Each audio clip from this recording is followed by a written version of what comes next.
Hey everybody, Jeremy here, and this is a review of the Oukitel K10000 Pro Android smartphone. Now, you'll be forgiven if you never heard of this phone or the company before. That's because the K10000 Pro is one of many budget Android smartphones, this one being just under $200, to be sold on Alibaba.com. This particular phone was kindly sent to me from Alibaba for this review, so special thanks to them for that. And I'm also going to leave a link in the description to this exact phone for you to check out. And if you want to check out my unboxing and first impressions of this phone, click the card that's on the screen right now, and I'll also leave a link to that in the description as well. The K10000 Pro is another example of an Android smartphone that shows you don't need to spend several $100s for a solidly built phone with pretty high-end specifications.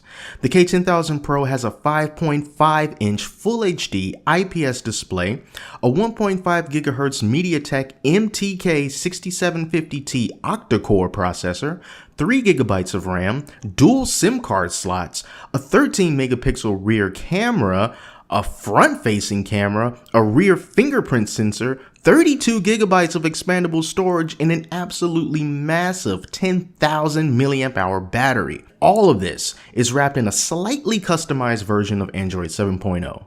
So that's all that you get on the inside for the most part, but I think the outside of the phone is just as impressive. I like the design of this phone, because in a world where the norm for smartphone design demands chamfered edges and an overall oval-like appearance, the K10000 Pro goes in the opposite direction. This phone reminds me of an exotic sports car with this sharp, hard-line rectangular design.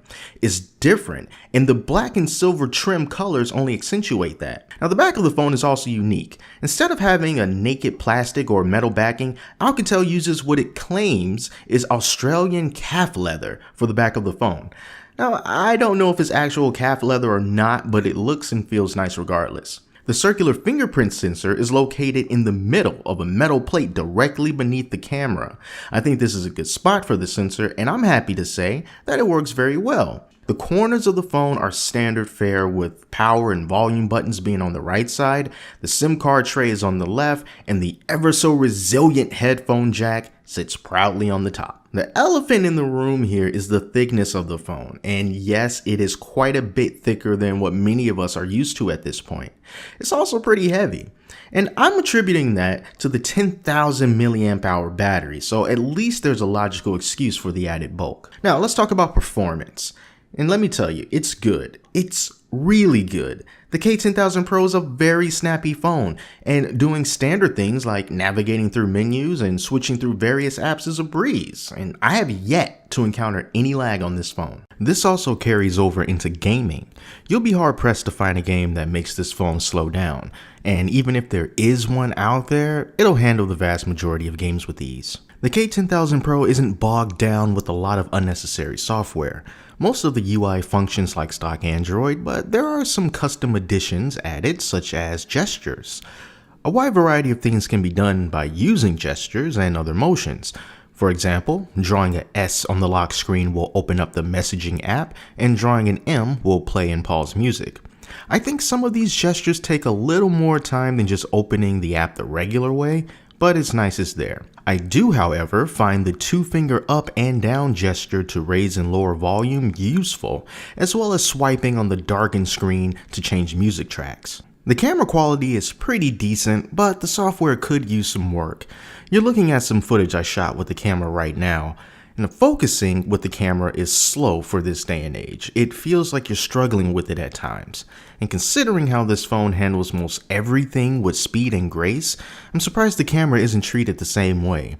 What you're getting is a decent camera for a sub $200 phone, but it would have been amazing if the software held up. It also struggles in low light, especially when it comes to shooting video. As you can see, things look a little bit choppy, and it fixes itself once you get out into the bright sunlight. So keep that in mind if you are thinking of using this to record lots of video.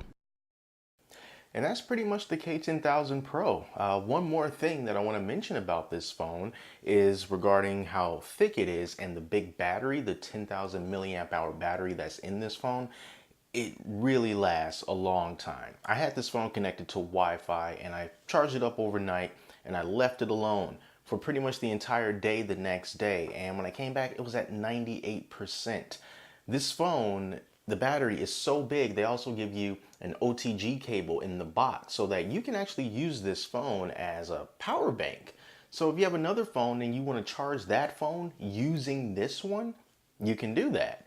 And that's just another sort of added bonus, added feature that you get with this phone, in addition to all the other stuff that they give you in the box, such as this, one of the cases that comes with this phone. If you check out the original unboxing video and first impressions, you'll see the screen protectors and the cases and all the other good stuff that you get with this phone, all for under $200.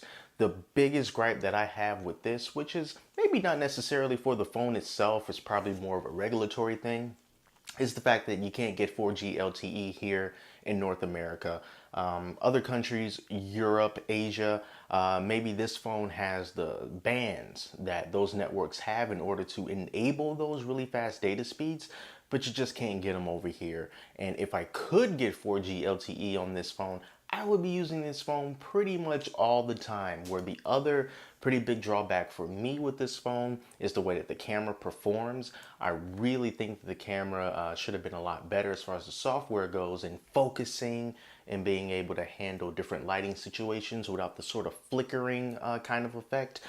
Which is really a big letdown. I really thought that with everything else that this phone does very well, that even if it wasn't the best camera in the world, it still would have been very serviceable. But instead, the camera, unfortunately, is one of the biggest letdowns with this phone.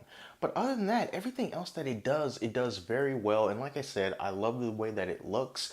I love the design. I love the elegance of the black and silver all around it. Fingerprint sensor works great. And most importantly, the way that the phone moves and functions and without any lag or stuttering. And calls as well. The calls sound good. Speaker isn't all that great. It's a little bit tinny. It's a little bit hollow.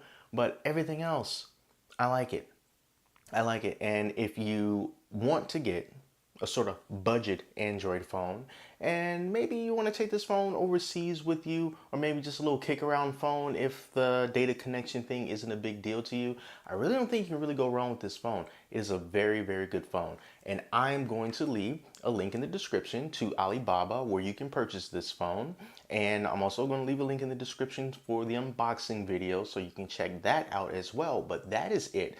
This is the Oukitel K10000 Pro, a very cheap phone, but you get a lot for your money. So thank you all so much for watching. And until next time, I'm Jeremy, and I'll talk to you later.